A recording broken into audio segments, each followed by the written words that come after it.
Draft day is the most exciting and important day of the fantasy football season, but you have to be prepared. And the best way to be prepared is doing mock drafts. So stay tuned for a 10-team mock draft with all the tips and strategies to ensure your success coming up next.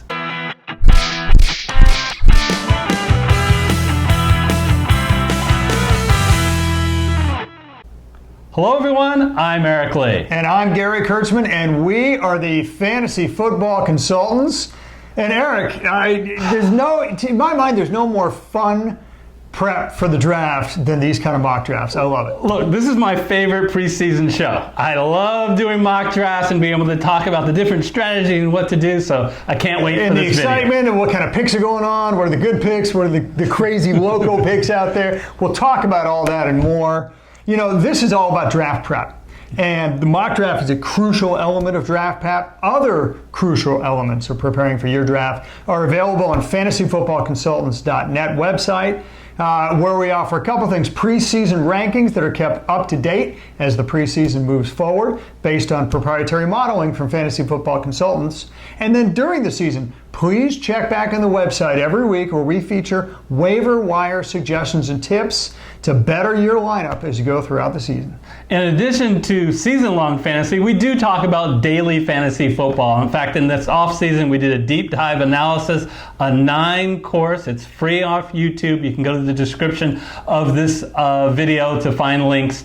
Gary, we went into deep strategies and tips in relation to picking the right contest, picking quarterbacks, running backs, wide receivers, tight ends, and defenses, which I want to be clear about. Even if you don't play daily fantasy football, you want to see the defense show because we talk about the effectiveness in streaming defense philosophy. And then we do a deep dive in cash and GPP strategy. Absolutely, and obviously that's geared toward daily fantasy football, although a lot of the content of the videos, Eric, are also applicable to season-long leagues as well. Yes, and during the season, we give you a lot of daily fantasy football content as well as we go through the pricing on both FanDuel and DraftKings each week, in addition to running our own contest with a prize pool for the season of $360. And don't miss that because, hey, Eric, it's free money. The contests are fun.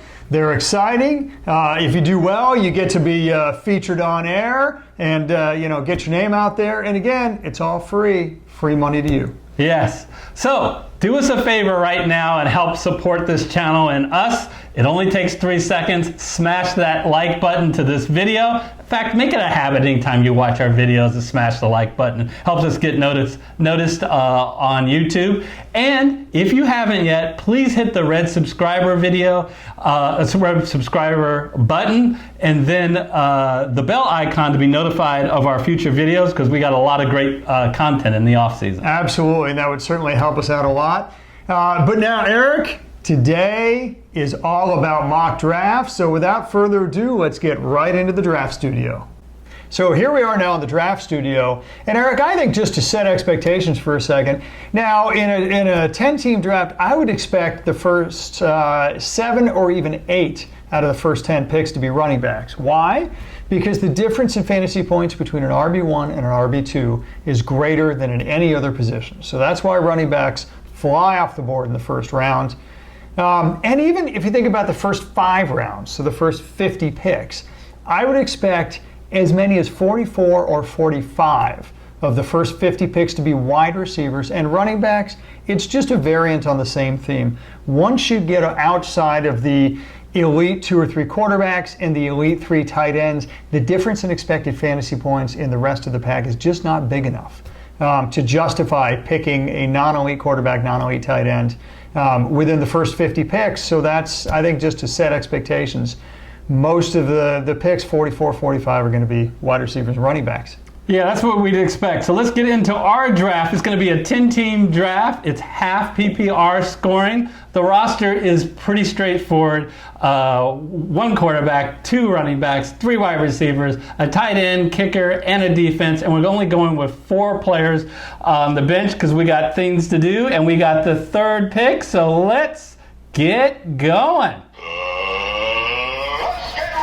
Let's hope we will get one of our top 2 guys And we do. Oh my goodness, Elliott slipped down to the third pick, Gary. That's a surprise to me. I just don't believe it.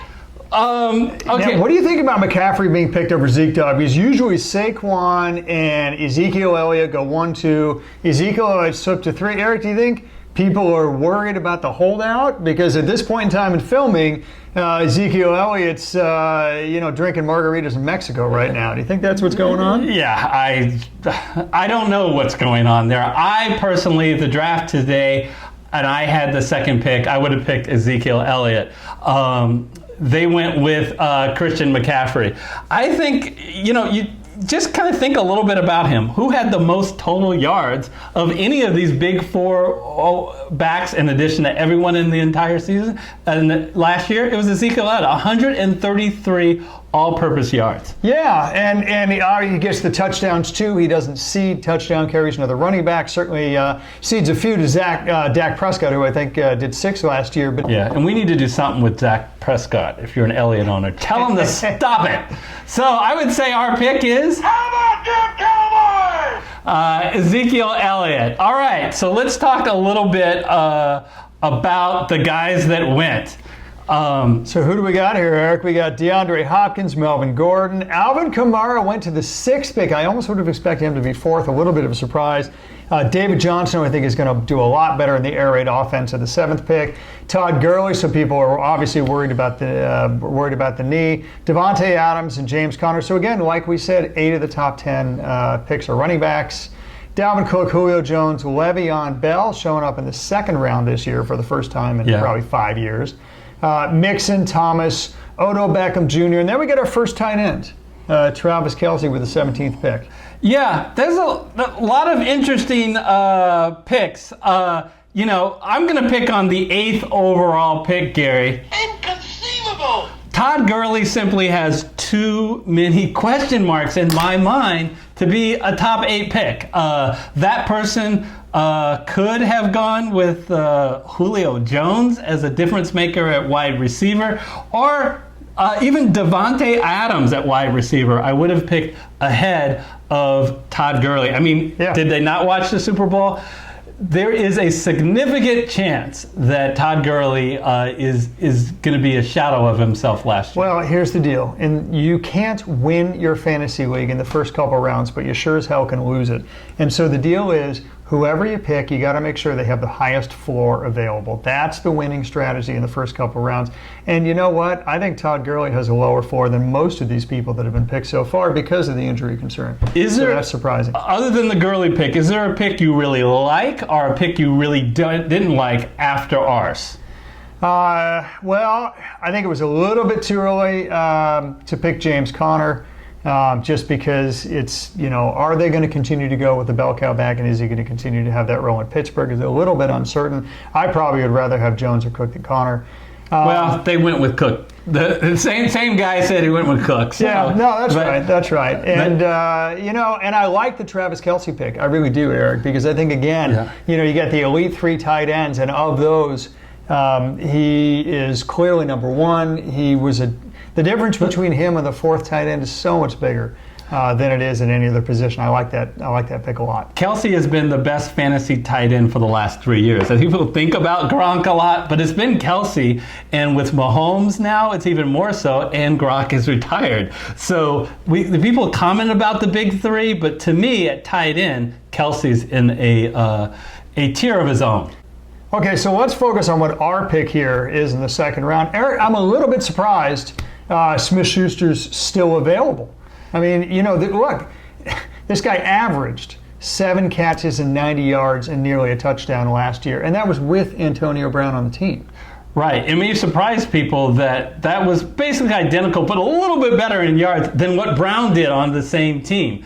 And Brown's headed to Oakland receiving passes from Derek Carr, while Schuster, yes, he's going to get more double teams and more number 1 coverage, but he also is going to get more opportunities as well. And I think Roethlisberger will have something to prove this year without Brown. I really like Schuster as this pick over Brown and over Tyreek Hill. Yeah, I do too. And again, it just all comes down to when you're picking in the first 2 or 3 rounds, you want the guy with the highest floor. And the number 1 receiver from Pittsburgh has finished in the top 5 fantasy points for at least the last 4 years in a row. And there's no reason to believe that Smith-Schuster would be any different. So just incredibly high floor there. But Eric, we haven't talked about running backs at all. What do you think about going running back now? Yeah, not intrigued by taking a look. Nick Chubb, if you scroll down at the other running backs that are available, I think Damian Williams is an intriguing pick, although I think I like Nick Chubb a little bit more. I am a little concerned with Chubb. Has to deal a little bit with the fact that he's not a great pass receiver and the looming of Kareem Hunt in the background, second half of the season. I'm thrilled to go running back, wide receiver, rather than going running back, and tying yourself basically having to use the next pick of wide receiver. I'd go with Smith-Schuster. Yeah, I totally agree. And again, it's the floor. You know, Nick Chubb's floor is lower than Smith-Schuster's, and Kareem Hunt is part of that equation. Let's go ahead and draft that. All right, so in round 3, Gary. So Eric, I don't think there's a huge surprise here in who was picked in the last 4 picks before us. No. What would we do here? Well, I think one thought that someone might have is, wow, there are 3 big tight ends, and that there's one left in Zach Ertz, and do we want to go there? No. Absolutely not. This is ridiculous that that Kittle goes 4 or 5 picks after Kelsey.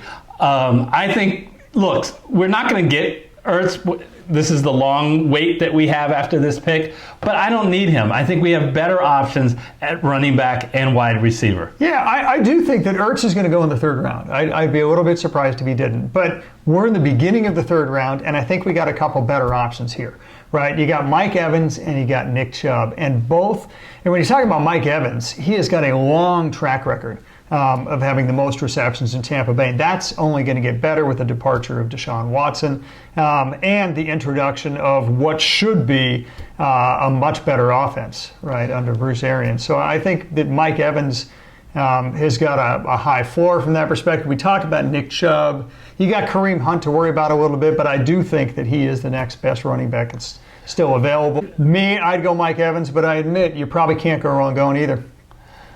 So let's go ahead and tell you what, I'm going to be the discretion is the better part of valor here and go Nick Chubb. Let's just walk up our running back because that's never a bad idea. As expected, look at all those wide receivers flying off the board. And as you predicted, Zach Ertz is now gone. 2 picks later, I might add. So and not too much. And then Mike Evans right after that. So that, I think, all went according to form. And most notably, the quarterback, Patrick Mahomes. The first one is off the board. Mahomes is gone. So now we're looking at a situation where we most likely will want to go wide receiver. Yeah, because we've locked up to. So let's level set for a minute. We are uninterested in picking a quarterback, and we are uninterested in picking a tight end at this point.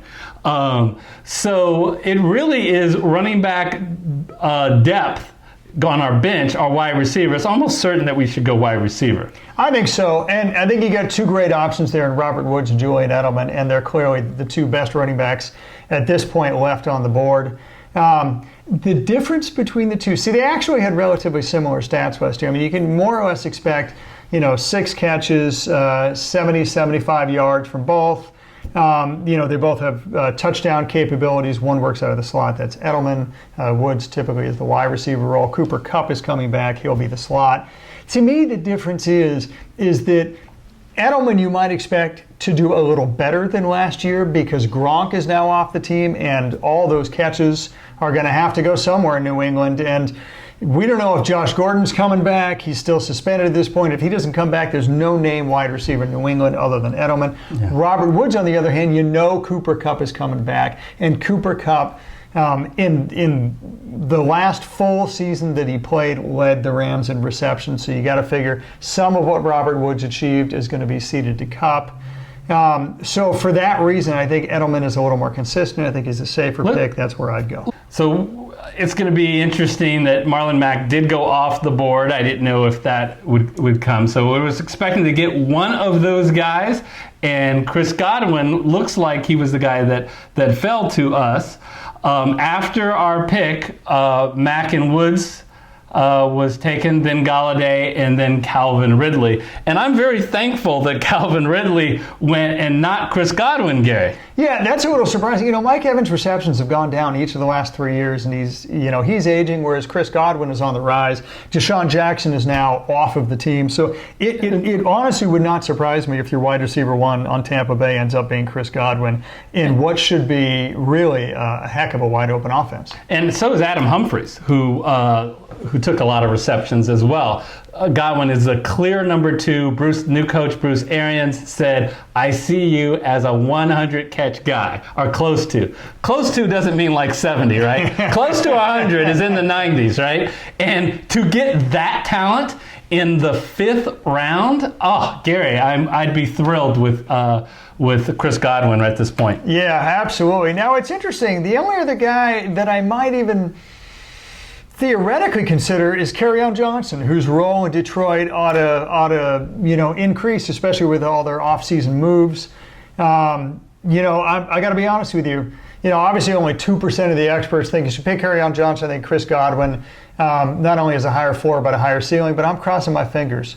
I'll be honest, the Kerryon Johnson's still going to be available to us in the next round, but there's a long way to go. He won't. Long way to go. He won't. But that's kind of the question. All things being equal, if there's just like a huge bargain out there, then fine, fill your bench before, a bench running back before you fill your 3 starting wide receivers. But I'd rather finish the starters up if it's equal in talent. And I think Chris Godwin would be too tough to pass up here. And by the way, not to ignore the quarterback, but the difference in the quarterback between Andrew Luck and what we're likely to get a few rounds later is not going to be nearly as big as the difference in wide receiver and what we're going to get a few rounds later. So let's go ahead and pick Chris Godwin. And Cooper Kupp's now off the board. Alshon Jeffrey, Tyree, DJ Moore. So wide receivers are flying off the board. Deshaun Watson and Baker Mayfield and Andrew Luck. So we've seen a few quarterbacks go off the board. Not terribly surprising. Most of what went on in between last round and this round were wide receivers. Eric, what are we left with here? Yeah, so noteworthy, 2 more tight ends were off the board. So we've got 5 QBs and 5 tight ends taken.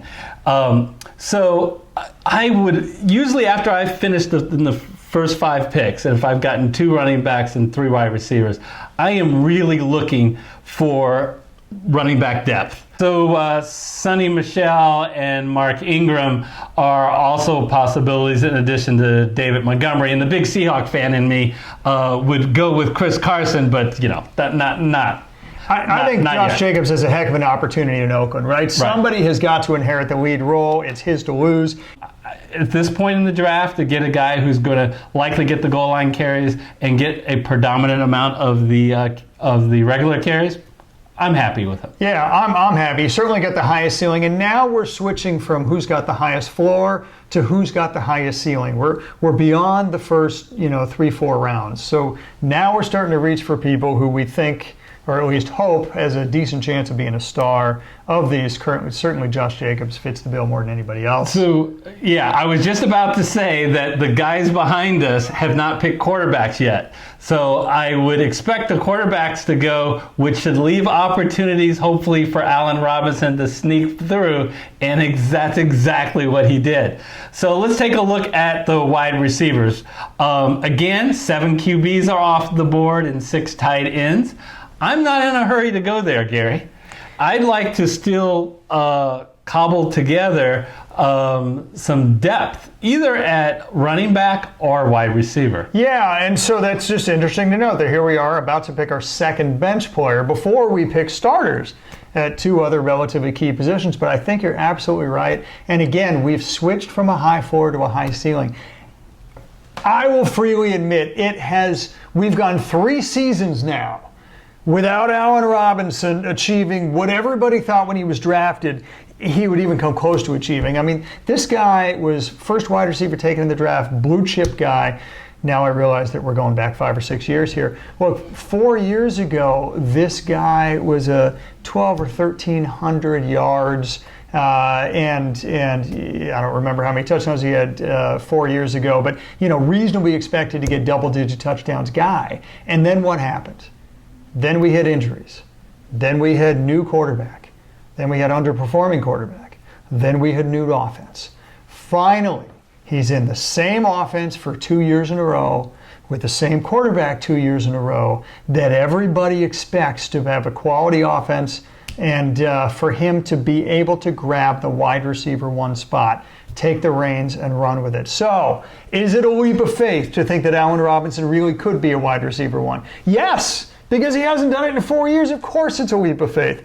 But do I think he has a higher ceiling than a Russell Wilson, than a Sony Michel, than a Mark Ingram? Yes, I do. I'll freely admit, Mark Ingram is tempting. He's going to be the running back 1 in Baltimore. And, Gus Edwards was always a 3 yards in a cloud of dust guy. So I think Mark Ingram could take the reins and run with it, and it's always tempting. But we have running back with a high ceiling, Josh Jacobs, on our bench. I think now is where we can solidify the depth a little bit in wide receiver, go with a high ceiling guy in Allen Robinson, and hope he regains some of that form that he had 4 years ago. Yeah, this is what I say to the 25% of the people who say pick Sony Michel. It doesn't matter what you think! I really would not go Sony Michel here. One thing to remember, Sony Michel is literally a running back, meaning he is not a part of the passing game. I know the demise of the Patriots have been predicted for many years, but I think that they're going to be behind in more times than they have in the past, and I think James White is going to be maybe the more valuable back on the Patriots than Sony Michel. Like you said, we already have a backup running back. I think the pick here would be wide receiver. I am not convinced that we need to pick a quarterback or a tight end yet, so let's go with Allen Robinson. Yeah, absolutely. So drafting Allen Robinson. Here we go, Eric. Wide receivers and running backs still taking off the board. Look at that. We got our first defense. Ton of...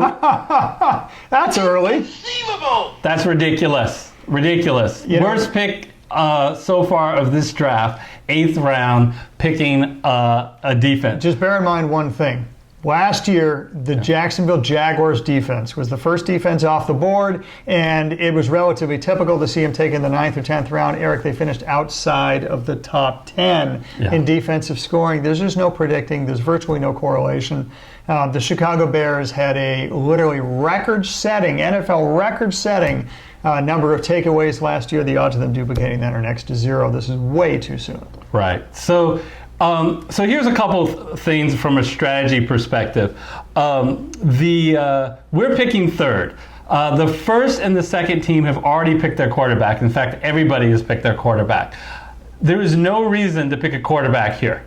I think it is highly unlikely that a quarterback will be picked in the next 4 picks. So I think the choice is down to tight end and Now let's see who that is. I'm going to scroll down a little bit here. And let's see the tight ends available. I got to get through the other positions. So we have Jared Cook, New Orleans, who I think is going to have an opportunity with Drew Brees. David Njoku, who scares me a little more because he is at best maybe 4th on their receiving tree. Right. And I wish I would have done a better job of writing down the picks of the first and second. If this was a real draft, I would have done that. I know one of the guys has already picked the tight end. And that makes me want to go, well, you know what, maybe I don't see a huge difference between those guys. I think where we want to do is go once again, do a backup running back or backup wide receiver. And boy, there's the guy I just talked about, James White. He's immediately drawn my attention of someone I already explained. I think that his role in the passing game, he puts up reception numbers which are equivalent to the Kamaras and the Barkleys. He doesn't get the rushing, of course, that's why he's still available, but he does get involved in the rushing game. I think James White is immediately someone I would target here. Oh, absolutely. I mean, look, he averages between 70 or 80 yards a game, and, with 5 catches a game, you're going to get the extra 2.5 points. Interestingly enough, he was also used a considerable amount. Now, this was in the first 2/3 of the season. Things changed after that for reasons only known to Bill Belichick. But for the first 2/3 of the season, he was actually put on the goal line as a goal line back as often as not. And some of that was Sony Michel was injured a little bit in the beginning of the season, but a lot of that was just Bill Belichick being Bill Belichick. And you never know what the heck he's going to do with running backs, but that tells me that James White has just as high a ceiling as Sony Michel, who typically goes 2 rounds earlier. So, yeah, we go James White. It's going to come back around in a few picks to us. Oh, and there goes Tariq Cohen. And there goes Tevin Coleman. Okay, and Dante Pettis, as we said. As we gambled and expected, both the quarterback and the tight ends were not selected. I think we have to go in one of those 2 spots. The question is, which one do we think we have more value at? So Cam Newton. Let's look at the quarterbacks. And the next quarterbacks available are Drew Brees and James Winston. All 3 of which strike me as very high ceiling quarterbacks. You never know with Cam Newton, he's over the shoulder injury, so that's good. But he's come out publicly and said, I shouldn't have played through the shoulder injury and I should start watching myself when I'm running so I don't re-injure it. So it's a little hard to say, is he going to be held off on the ground a little more and be a little more pocket passer? Is he going to get the same number of goal line carries as he had in the past? All that's a little bit up in the air. With Drew Brees, you know exactly what you're going to get. Which is extreme efficiency and a lot of passing at the goal line. So I don't think there's too much of a difference here between these 2. Let's look at tight end then. Let's look at tight end. And we have Jared Cook and Joku Ebron. And, I'd be a little tempted to go tight end now because I think Jared Cook has a higher ceiling and also a higher floor, being 3rd on the receiver tree in New Orleans, with Drew Brees throwing to you, then 4th on the receiver tree in Cleveland with a less proven Baker Mayfield, and Eric Ebron, who had a career year last year and really, I know that he has less competition now in Indianapolis, but again, I just don't want to depend on a guy who had a career year last year. Well, don't say that and say we're going to pick Cook, because Cook had a career year. But my problem with Ebron is Jack Doyle was out a lot of the year. They signed Devin Funchess, who's huge. He's a wide receiver, but he's big. So I think he's going to have a lot less goal line opportunities. I really like the pick of Cook here. I think that's where we should go. He's coming off. He's in a great offense. We're not sure how he will fit in there, but there's a great opportunity for him to have a great year. And look where we're getting him in this round. Yeah, I think 9th round. That's great value. ADP of 81. So again, we're very much exceeding the ADP, meaning we're drafting him later than most people do. So that's a great value. So let's go with Jared Cook. Again, 9 quarterbacks already taken. There's a good chance that one will be taken in this series of picks. And you're absolutely right. No quarterbacks were taken. So it's too early for people to take their backup quarterbacks, which is why a quarterback is still available. Yeah. Boy, Eric, that's such the benefit of spying. Yeah. Such the benefit. If you can keep track, and here's what we're talking about, the position tracker. If you can keep track of the teams and how many teams have picked at each position, boy, it just makes the strategy, that much more effective. And to Eric's point, knowing that we could wait almost a full 2 rounds because we're now at the back end of the 10th round to pick your quarterback, I think is a huge advantage. And it's easy to do now that the picks are online. Back old school, where you were in a live room, and you didn't necessarily have a computer tracking all the picks. But if you're doing it online, this is something that is truly easy. You just got to remember to look at it because there's so many different things you need to do. The clock is ticking down, and I know it's tough, but we can see the benefits. And you guys may very well, be saying, Sweet mother of God, what is the holdup? all right, so let's make our picks. Because Cam Newton, which round out our starting lineup except for defense and kicker, which you do in the last 2 rounds. So, Gary, we have a decision here as far as to make, and I'm going to make an argument for something. I'd love to hear your opinion on it. Mm-hmm. The last pick we're going to reserve to a defense because we're going to just employ the defense, the streaming defense philosophy, and then we'll get a jump on kickers in the second to last round. So this is our last pick of a backup. Here's what my thought process. This is a 10-team league. In a 10-team league, you just have going to have a ton of great quarterbacks on the bench, so that are on the waiver wire. People like Ben Roethlisberger, Dak Prescott, Phillip Rivers. So apparently Drew Brees potentially. Well, maybe in this draft. So I'm not going to go Drew Brees, and I am not going to go Kyler Murray. I would go Kareem Hunt if he is available. I don't see him on here. Other than that, I would. I probably would go the best available wide receiver, since we have 2 running backs. I would pick up a second wide receiver. Kareem Hunt is available, and he does have a high ceiling. I think you make a great point, Eric. I'll let you make the final call, because I think you deferred to me on I deferred to you, one. But we were talking about it before. I think he's as good a reach player as any. I think Cootie works. Some of the other players work that we talk about, but let's go with Kareem Hunt. Yeah, I'm not interested in Tony Pollard. I know that this suggestion because it's a handcuff to Ezekiel Elliott, but I'm just not going to do it. Yeah, talk about reach picks. I like the Cootie pick. I like the Vance McDonald pick as a reach pick at tight end, because he's got that job all to himself at tight end 1 in Pittsburgh. Royce Freeman, other people are high on. I saw him at Oregon. I've seen him here. I haven't seen anything in the NFL yet. McKinnon, maybe, if he can be the RB1 in San Francisco, that's a decent reach pick. I don't like Peyton Barber, and now we're getting into defense. You just said that because I just said I would maybe one of my picks. All the defense, we don't need to talk about it, all the defenses, but to finish my comment is I don't need Pollard as a backup. I may regret it if Elliott got hurt, but Elliott hasn't even appeared on the injury report in 3 years. So that's why I'm not picking him as my handcuff. Yep, absolutely. So now, Eric, now's the time to pick the kicker in the second to last round. Yeah, so let's go to I would go with kicker. Zerline. I mean, the Rams offense and the fact that they have that Gurley may be hampered actually is a good thing, that I think they may have more field goal opportunities. Yeah, it's very, very close in the experts. 91% agree with you, so it's a tough call, but let's go ahead and pick Zerline. And it's going to cycle around with defenses and then kickers in the last round. Last round, you can say kicker, kicker, kicker. We've already picked one, so now we can pick a defense. So we believe in the streaming defense philosophy. So that means waiting. Don't use draft capital on picking a defense, because you're probably going to drop them later. And it also means selecting a defense that probably has a good first week 1 matchup. I think we may need to scroll down and look at all of the defenses, because we just don't care what the experts are saying, because we're using the streaming defense philosophy, Gary. Yeah, and you know what? What are some of the things I see here? So Baltimore has been picked. It's too bad because they have a juicy week 1 with Miami.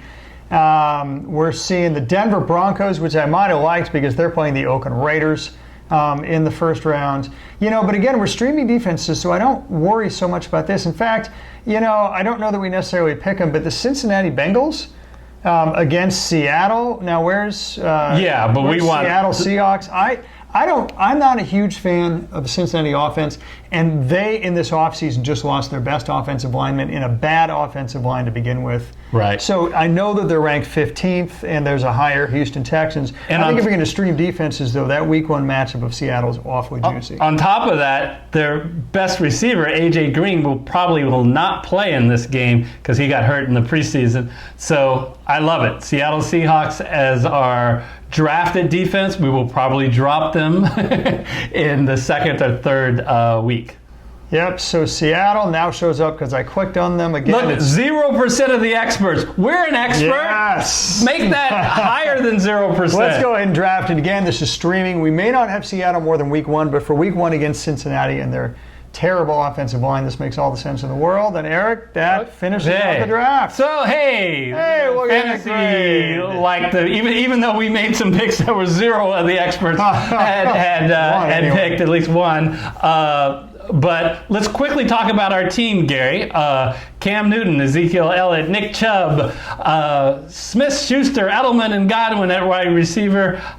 Jared Cook cooking it up at tight end, the Seahawks defense for 1 week, and Greg Zuerlein. And those are our bench players. What are your final thoughts? My final thoughts, extreme depth on the bench with Josh Jacobs, Allen Robinson, James White, and the real sleeper at Kareem Hunt. You know what? The quarterback, again, the weight strategy. I'm glad we got Cam Newton in the later rounds. that affords us to have two high-powered running backs and a very, very high-powered wide receiver. Julian Edelman's in a great position. Chris Godwin, high ceiling. Eric, I think it's a very strong lineup. Yeah, a neat thing that we did by picking Kareem Hunt is we monopolized that Cleveland backfield. So if Chubb now is less of a risk because we also have Hunt if somehow things go wrong. Yeah, that's right. That's right. It's almost like a handcuff. Alrighty, so thanks so much for watching. If you haven't yet, smash that like button, hit the red subscriber button, and the bell icon to be notified of our future videos. We will do more of these mock drafts, and if they're ready, they'll put them on the screen right down there. And if you have not seen our DFS Master Class series, we will put that on the screen now as well. And until our next video, we'll see you next time. See you next time.